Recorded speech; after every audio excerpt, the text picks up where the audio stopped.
दोस्तों नमस्कार, स्वागत है आपका यूट्यूब चैनल एबी टेक में। दोस्तों इस वीडियो में बात करने वाला हूँ एक बहुत ही महत्वपूर्ण टॉपिक के बारे में, जो कि है झारखंड पीजीटी शिक्षक भर्ती ऑनलाइन फॉर्म में एक ऑप्शन के बारे में, जहां पर ज़्यादातर छात्र गलतियां कर रहे हैं। अगर आप भी पीजीटी का फॉर्म भर चुके हैं या भरने वाले हैं तो इस वीडियो को कंप्लीट ज़रूर देख लेना, क्योंकि एक छोटी सी गलती आपको नौकरी से वंचित कर सकती है। तो बहुत ही केयरफुली इस वीडियो को पूरा देखना, एक भी पार्ट आप स्किप करके मत देखना, बढ़ा करके मत देखना, नहीं तो सारी चीज़ें फिर बेकार हैं आपके लिए।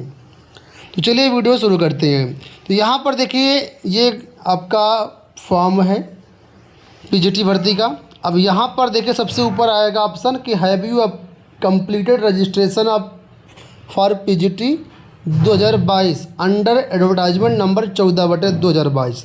तो अगर आपने 14/2022 नोटिफिकेशन के अंतर्गत आवेदन किया था, उस केस में यहाँ पर आपको यस करना है। और अगर आप यस करेंगे तो फिर उसकी डिटेल्स भी देनी पड़ेगी, रजिस्ट्रेशन नंबर भी देना पड़ेगा आपको। तो अगर आपने आवेदन किया था तभी यहाँ पर अभी यस करना है, अदरवाइज आपको नो करना है। ज़्यादातर छात्र यहाँ पर नो करेंगे, ठीक है। अब बाकी फिर यहाँ पर देखिए ये पोस्ट है, किस पोस्ट के लिए आप आवेदन करना चाह रहे हैं इस तरीके से। तो ये तो बहुत कॉमन चीज़ें, इन चीज़ों को भरने में कोई दिक्कत नहीं है। लेकिन जो मेन समस्या है वो यहाँ पर नीचे है, जो मैं आपको अब बताने वाला हूँ। तो यहाँ पर देखिएगा, जैसे यहाँ पर एड्रेस आप डालेंगे, उसके बाद ये कम्युनिकेशन डिटेल्स वाला जो पेज है, यहाँ पर प्रॉब्लम आ रही है। एड्रेस तो आप भर ही लेंगे, कोई दिक्कत नहीं है। मेन समस्या देखो यहाँ पर है, ये जो ऑप्शन आता है यहाँ पर, आर यू अंडर रेगुलेशन 2007/2014। अब यहाँ पर छात्रों को नहीं समझ में आ रहा है कि यस करना है कि नो करना है। बहुत सारे छात्र यहाँ पर नो करके निकल जा रहे हैं। बहुत सारे छात्रों को मैंने देखा है यहाँ पर नो करके निकल जा रहे हैं और यहाँ पर सिंपल से डिटेल्स अपनी भर दे रहे हैं। लेकिन अगर आप नो कर रहे हैं तो इसका मतलब बहुत बड़ी गलती कर रहे हैं। और अगर यस भी कर रहे हैं, अगर आप यस करेंगे तो यहाँ पर आपके सामने एक ऑप्शन आ जाएगा select year of the regulation. यहाँ पर रेगुलेशन आपको सेलेक्ट करना है। यहाँ पर 2 रेगुलेशन है, 2007 और 2014। अब आप किसको सेलेक्ट करेंगे, 7 करेंगे या 14 करेंगे? अगर 7 कर दिया और आप 7 के अंतर्गत नहीं आते हैं तब भी दिक्कत है, और 14 कर दिया, 14 के अंतर्गत नहीं आते तब भी दिक्कत है। तो सबसे महत्वपूर्ण बात है, पहले आपको रेगुलेशन समझना होगा कि 2007 रेगुलेशन क्या है और 2014 रेगुलेशन क्या है। उसी के अनुरूप ही यहाँ पर आपको डिटेल्स भरनी है। नहीं तो क्या होगा, आप फॉर्म भर देंगे, आपका एडमिट कार्ड आ जाएगा, परीक्षा हो जाएगी, परीक्षा में हो सकता है चयनित भी हो जाएं, लेकिन जब आपका डॉक्यूमेंट वेरिफिकेशन होगा उस टाइम आप बाहर हो जाएंगे, अगर आपने गलत चीज़ें भरी हुई होंगी। तो इस चीज़ को समझना बहुत ज़रूरी है। और अगर आपने एक चीज़ नोटिस किया हो तो यहाँ पर जैसे आप रेगुलेशन चेंज कर रहे हैं, यस या नो कर रहे हैं, उसी के अनुसार से यहाँ पर टेबल में नीचे विकल्प भी बदल रहे हैं। देखो अभी मैंने यहाँ पर यस किया हुआ है तो यहाँ पर देखो हमारे पास पीजी और बीएड का ऑप्शन आ रहा है। और जैसे यहाँ पर हम नो कर देंगे, देखो यहाँ पर, तो जैसे यहाँ नो कर देंगे तो देखिए पीजी का ऑप्शन तो आ रहा है, लेकिन यहाँ पर बीएड वाला ऑप्शन हट करके और कई सारे ऑप्शन जुड़ गए हैं। तो ये थोड़ा सा चेंज है। तो अब मैं आपको समझाता हूँ कि आगे रेगुलेशन क्या है ये। अगर आप ध्यान से देखेंगे यहाँ पर, तो यहाँ पर देखिए बताया भी गया है, हिंट के लिए यहाँ पर देखो बताया गया है कि as per the brochure para number 6 section का। तो ये चीज़ आपको समझनी पड़ेगी, ये ब्राउचर में पैरा नंबर 6 क्या कहता है और सेक्शन का क्या कहता है। इसके अलावा भी पिछले जब 2022 भर्ती आई थी तो यहाँ पर जो जिस भर्ती की बात की गई है, इसी भर्ती के अंतर्गत यहाँ पर एक नोटिस जारी करके इस चीज़ को क्लियर किया गया था। तो नोटिस भी मैं अभी आपको दिखाऊंगा। तो यहाँ पर देखिए ये एडवर्टाइजमेंट इसका है, ठीक है, नोटिफिकेशन है। नोटिफिकेशन में यहाँ पर हमें आना सेक्शन नंबर 5 में, ठीक है। तो यहाँ पर सेक्शन नंबर 6 देखिए, ये सेक्शन नंबर 6 में यहाँ पर देखिए ये आ गया है। और यहाँ पर सेक्शन का में जाना, तो का नंबर देखो यहाँ पर बताया गया है, सेक्शन 6 और पैरा नंबर 6 और सेक्शन का। अब यहाँ पर देखो समझना है आपको, एलिजिबिलिटी क्राइटेरिया का मामला यहाँ पर है और कई सारे अथवा अथवा करके यहाँ पर एलिजिबिलिटी क्राइटेरिया दिया गया है। मैं अभी आपको यहाँ पर एक एक करके समझाता हूँ। तो यहाँ पर देखिए का नंबर बताया गया है कि राष्ट्रीय अध्यापक शिक्षा परिषद पूर्व प्राथमिक, उच्च प्राथमिक, माध्यमिक, उच्च माध्यमिक अथवा इंटरमीडिएट स्कूलों या कॉलेजों में शिक्षा अध्यापक, शारीरिक शिक्षा अध्यापक के रूप में नियुक्त होने वाले व्यक्तियों के लिए न्यूनतम योग्यताओं का निर्धारण विनियमन 2014। देखिए अभी जो 2014 दिखा रहा था वो यहीं पर है, विनियमन 2014। इसके अनुसार क्या प्रावधान किया गया, अब यहाँ पर ये मेन बात देखो यहाँ पर लिखी हुई है इस पैरा में।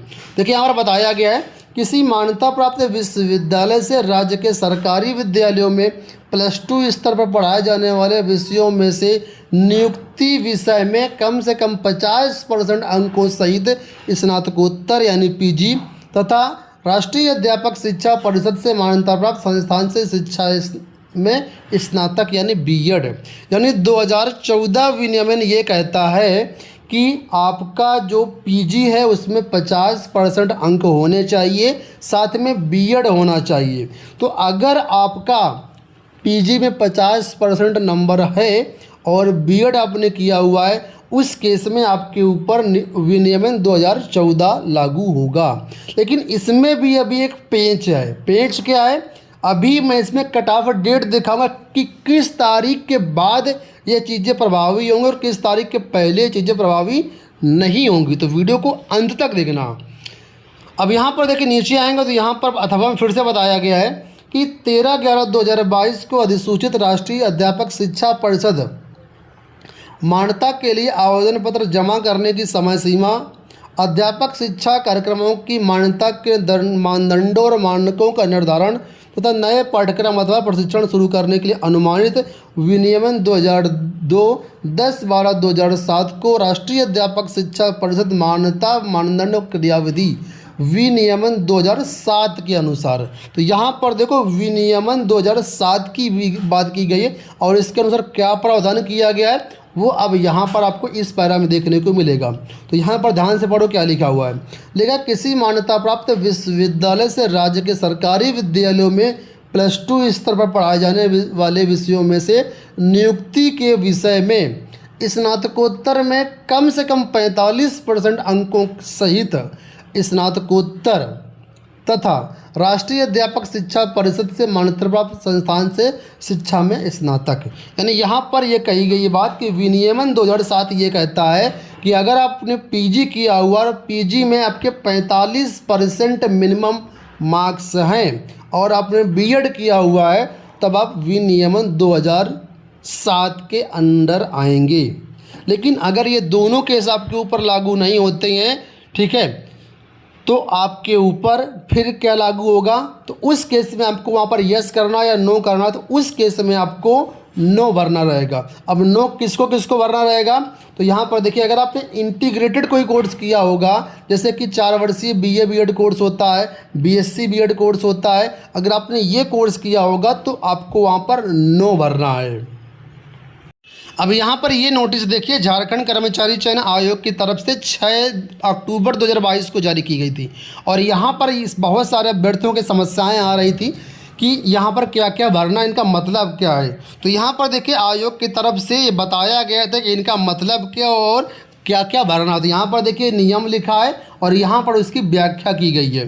तो यहाँ पर देखेंगे तो विनियमन 2014 के बारे में बताया गया है और यहाँ पर देखेंगे तो एक कट ऑफ डेट दे दी गई है। यही कट ऑफ डेट के बारे में भी बात कर रहा था कि इस कट ऑफ डेट के बाद अगर आपकी क्वालिफिकेशन है तो आपके ऊपर क्या चीज़ लागू होगी। तो यहाँ पर देखिए बताया गया है 31 अगस्त 2009 के बाद अगर आपने पीजी किया हुआ है, यानी नामांकन आपका पीजी में 31 अगस्त 2009 के बाद हुआ है और आपका पीजी में 50% मार्क्स है प्लस आपने बीएड किया हुआ है, तो आपके ऊपर विनियमन 2014 लागू होगा।